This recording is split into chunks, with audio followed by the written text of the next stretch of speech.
Na Roma Antiga, imagine se para entregar uma mensagem importante, em vez de um cavaleiro forte montado num cavalo veloz, usassem um velhinho acabado montado num burrinho, magricela. E mesmo assim a carta chegasse praticamente no mesmo instante. Dá vontade de pensar, isso é impossível, não dá, né? E essa sensação está certíssima. Só que na verdade, toda vez que você acende uma luz, estão diante exatamente desse tipo de absurdo. No instante em que você aperta o interruptor e faz clique, a lâmpada acende num piscar de olhos. Olá, pessoal! Parece óbvio pensar que eletricidade é o fluxo de elétrons correndo pelos fios e levando energia até a lâmpada, não é? Aliás, essa ideia está até escondida nas próprias palavras. A expressão corrente elétrica já passa a impressão de que os elétrons estão deslizando suavemente pelo fio como um rio em movimento. Mas a verdade é que os elétrons quase não se movem. É sério. Num fio comum, a velocidade com que os elétrons avançam é de apenas alguns milímetros por segundo. Ou seja, se a energia fosse transmitida apenas pelo movimento dos elétrons, a lâmpada deveria levar minutos ou até horas para poder acender. Então, se os elétrons estão praticamente se arrastando, o que é que realmente faz a eletricidade funcionar? Vamos descobrir isso juntos aqui no canal Pipa. Quando esse vídeo terminar, eu garanto que tudo aquilo que você considerava óbvio vai desmoronar completamente. Porque eletricidade é algo totalmente diferente do que você imagina. E isso aqui é só o começo.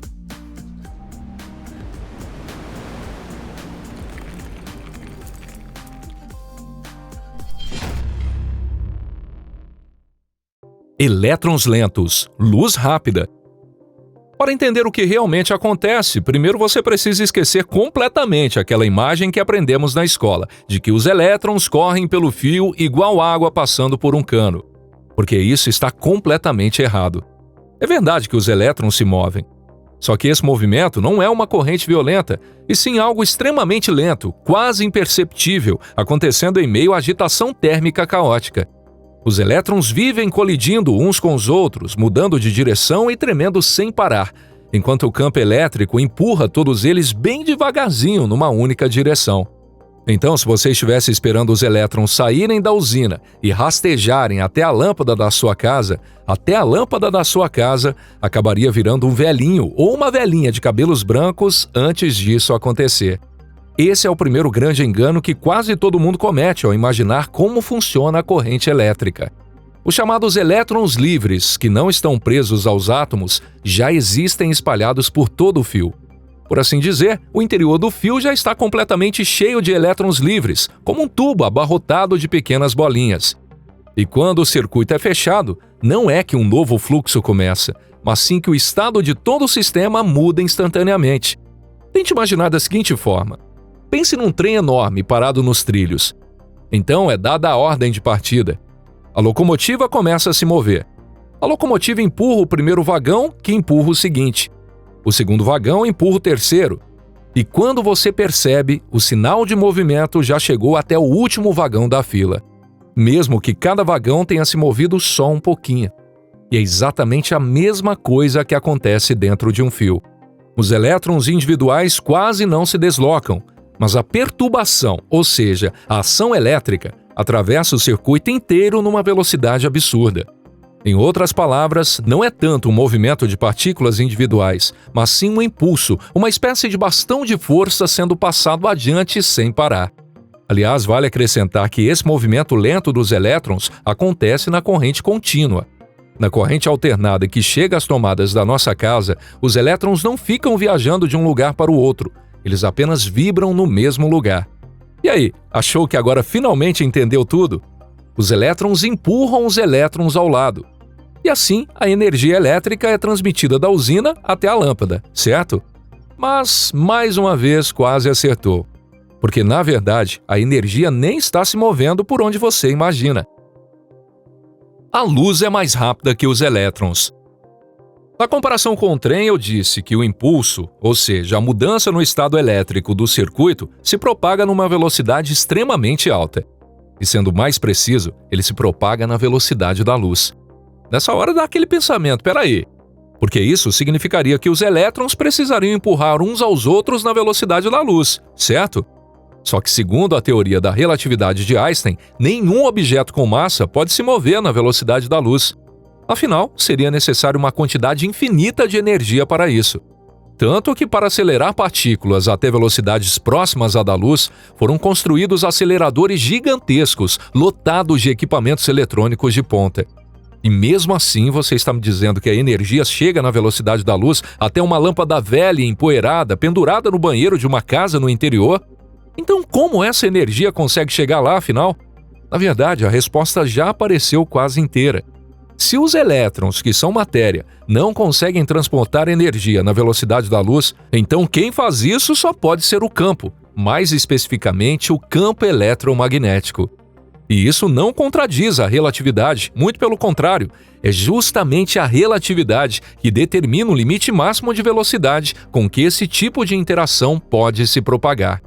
Quando os elétrons se movem dentro de um condutor, eles geram um campo magnético ao redor. E entre as partes do circuito que possuem tensões diferentes, também surge um campo elétrico. Esses dois campos se combinam para formar uma estrutura eletromagnética, e é ela que transporta a energia adiante. Em outras palavras, a energia não está viajando dentro do núcleo metálico do fio, mas sim pelo espaço ao redor dele. Nesse caso, o fio elétrico não funciona como uma grande estrada por onde a energia passa, mas como uma espécie de trilho-guia, que organiza o movimento das cargas e cria o formato necessário para os campos. Na comparação com o trem, isso corresponderia aos trilhos. O trem não anda dentro dos trilhos, mas sem eles, ele não chegaria a lugar nenhum. Da mesma forma, os elétrons são importantes, mas não são os verdadeiros protagonistas do transporte de energia. Quem realmente transporta a energia é o campo. E é exatamente por isso que a lâmpada acende quase instantaneamente. Como eu disse antes, isso não acontece porque os elétrons correram até a lâmpada. Afinal, isso simplesmente não está acontecendo de jeito nenhum. Aliás, os detectores usados para encontrar fios escondidos dentro das paredes funcionam justamente aproveitando esse princípio de que a energia é transmitida pelo campo eletromagnético. E se você acha que as coisas estranhas terminam por aqui, então ainda está subestimando bastante a eletricidade. O paradoxo de Faraday. Pronto, agora finalmente tudo faz sentido. Foi isso que você pensou, não foi? Existe o campo eletromagnético, existe o movimento das cargas e existe a transmissão de energia. Agora tudo parece coerente, certo? Pois é, só que calma lá, porque é justamente aqui que a eletricidade resolve jogar mais uma carta na mesa. No século XIX, Michael Faraday realizou inúmeros experimentos tentando entender como uma corrente elétrica pode surgir a partir de um campo magnético. À primeira vista, parecia simples. Quando um condutor se move dentro de um campo magnético, surge uma corrente elétrica. Se nada estivesse movendo, não existe corrente. Então parece lógico pensar. Entendi, o movimento é necessário, mas especificamente o movimento relativo entre o condutor e o campo magnético. Agora imagine um disco de cobre encostado num ímã. Quando um disco gira, uma corrente elétrica aparece. Até aqui ainda dá para explicar. O condutor estava atravessando as linhas do campo magnético. Só que agora vem a parte realmente importante. Mesmo que o disco e o ímã girem juntos ao mesmo tempo, a corrente continua surgindo. Apesar de teoricamente não existir mais movimento relativo entre os dois. Mesmo que o condutor já não esteja mais atravessando as linhas do campo magnético, ainda assim a corrente elétrica aparece. E isso ainda não é o fim. Agora, se apenas o ímã gira e o disco permanece parado, normalmente a corrente não aparece, mesmo existindo movimento relativo nesse caso. Ou seja, acontece o seguinte: existe movimento, mas não existe corrente. Não existe movimento, mas existe corrente. Esse experimento, conhecido como gerador homopolar, deixou físicos do mundo inteiro intrigados durante décadas. Na física moderna, esse fenômeno é explicado pelo fato de que o campo magnético de um ímã cilíndrico simétrico não gira junto com o próprio ímã. O campo magnético em si permanece parado no espaço. Por isso, o disco continua atravessando linhas de campo estacionárias, mesmo quando está girando junto com o ímã. Mas se você acha que esse já é o limite máximo da estranheza, o que vem pela frente é ainda mais inesperado. Porque em certas condições, a eletricidade começa a fazer coisas que ultrapassam completamente o que consideramos senso comum. A eletricidade começa a criar matéria a partir do nada. O efeito Schwinger. Até aqui a eletricidade apenas abalava a nossa intuição, mas agora ela vai mais longe e começa a abalar a própria realidade como imaginamos que ela seja. E esse colapso da realidade é chamado de efeito Schwinger. No nosso dia a dia costumamos pensar que o vácuo é simplesmente um espaço vazio, não é? Um estado onde não existem partículas, nem energia, nem estrutura alguma, absolutamente nada. Só que os físicos entenderam há muito tempo que a realidade é completamente diferente. O vácuo é um estado quântico de campos cheios de flutuações, onde as chamadas partículas virtuais surgem e desaparecem sem parar. Essas partículas virtuais aparecem por um instante minúsculo e logo se aniquilam mutuamente, sem deixar qualquer vestígio. É quase como uma ebulição invisível. Normalmente, esses fenômenos não afetam o mundo visível ao nosso redor. Mas se for criado um campo elétrico absurdamente intenso, conhecido como limite de Schwinger, de aproximadamente 1,3 quintilhão de volts por metro, algo inacreditável acontece. É um número tão absurdo que possui 17 zeros depois do 13. Com um campo elétrico tão extremo assim, os pares de partículas virtuais são separados com força suficiente para impedir que se aniquilem mutuamente. E então essas partículas virtuais se transformam em partículas reais, elétrons e pósitrons. Ou seja, matéria nasce do nada, apenas pela força do campo elétrico. Então será que o campo eletromagnético pode se tornar uma ferramenta capaz de fabricar matéria, uma verdadeira fábrica de matéria? Isso já não é mais apenas uma fantasia teórica, porque os cientistas estão tentando seriamente alcançar essas condições usando lasers de potência extrema. Em 2022, um fenômeno semelhante a esse efeito foi observado no grafeno. E acredita-se que processos parecidos também aconteçam na natureza, perto de estrelas de nêutrons e buracos negros, onde a intensidade dos campos chega a níveis extremos. Dessa forma, o efeito Schwinger destrói completamente a própria ideia de nada, mostrando que aquilo que considerávamos vazio é, em certas condições, uma espécie de reservatório oculto de onde a realidade pode emergir. Mas se um campo elétrico consegue criar matéria, então onde exatamente fica a fronteira entre o que já existe e o que ainda pode nascer? Sinceramente, essa pergunta já é filosófica demais para o vídeo de hoje.